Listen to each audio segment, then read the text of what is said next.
मनोहर नाम का एक रेलवे टीसी था। वो ट्रेन में घूमता था और यात्रियों के टिकट चेक करता था।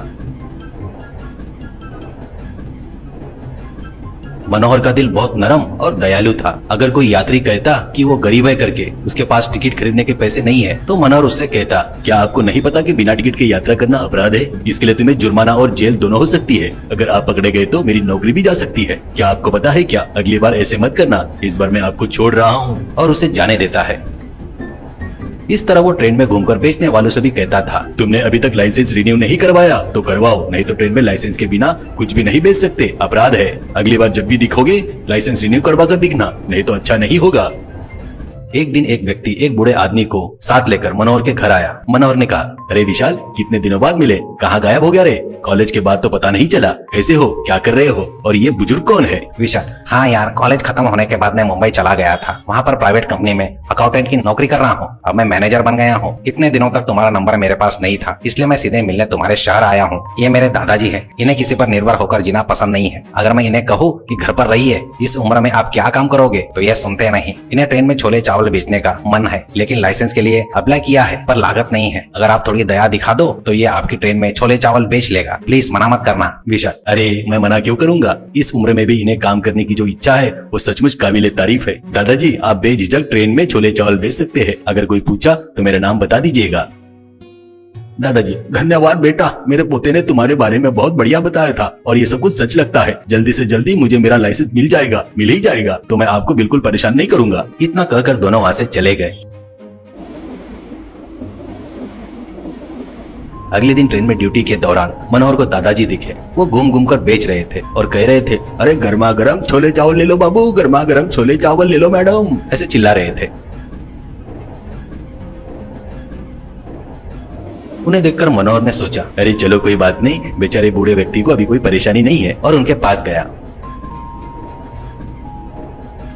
दादाजी ने कहा, अरे बाबू मनोहर, आज ही मैंने ड्यूटी शुरू किया है, बहुत बहुत शुक्रिया तुम्हारा, ये लो मेरे छोले चावल खाओ। और उन्होंने मनोहर को दिया। मनोहर ने खाया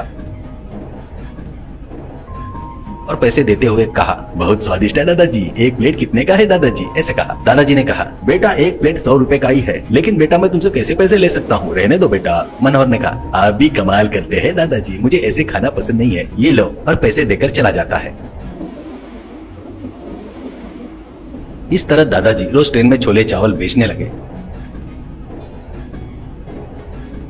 कभी कभी मनोहर उन्हें मिलता तो उनके छोले चावल खाता था और दादाजी के मना करने के बावजूद भी उन्हें पैसे देकर चला जाता था। एक दिन जब मनोहर ऑफिस में था तो उसके पास 4 युवक आए। उनमें एक ने पूछा, क्या आप मनोहर ही है? अमरावती एक्सप्रेस में आप ही टीसी हो ना? मनोहर ने कहा, हाँ मैं ही हूँ, आप कौन हो? एक आदमी ने कहा, हम सादे कपड़ों में स्पेशल ब्रांच के पुलिस हैं, क्या आप इस फोटो वाले व्यक्ति को पहचानते हो? ऐसा कहते ही मनोहर ने देखा वो विशाल की फोटो थी। मनोहर ने कहा, हाँ सर मैं इसे जानता हूँ, इसने और मैंने डिग्री तक साथ पढ़ाई की थी। इसके बाद वो मुंबई चला गया। उसने बताया था कि वहाँ पर किसी प्राइवेट कंपनी में मैनेजर है। ऐसा कहते ही वो आदमी, आप इसे आखिरी बार कब मिले थे और आप दोनों ने क्या बात की थी? ऐसा कहते ही मनोहर ने उन्हें सारी घटना बताई। वो आदमी, आप जिस बूढ़े आदमी की बात कर रहे हो वो यही है क्या? मनोहर ने देखा वो दादाजी की फोटो थी। मनोहर हैरान होकर बोला, हाँ यही है, लेकिन इस फोटो में उन्होंने अच्छे कपड़े पहने हुए है। ऐसा कहते ही उस आदमी ने कहा, आप कितने बोले हो सर? वह विशाल मुंबई में एक बहुत बड़ा गोल्ड स्मगलर है और यह बूढ़ा आदमी उसका सहयोगी है। ये दोनों आपका इस्तेमाल करके सोने की स्मगलिंग कर रहे हैं, तो हमें पता लगाना ही होगा कि वो क्या है। चलिए, बोलकर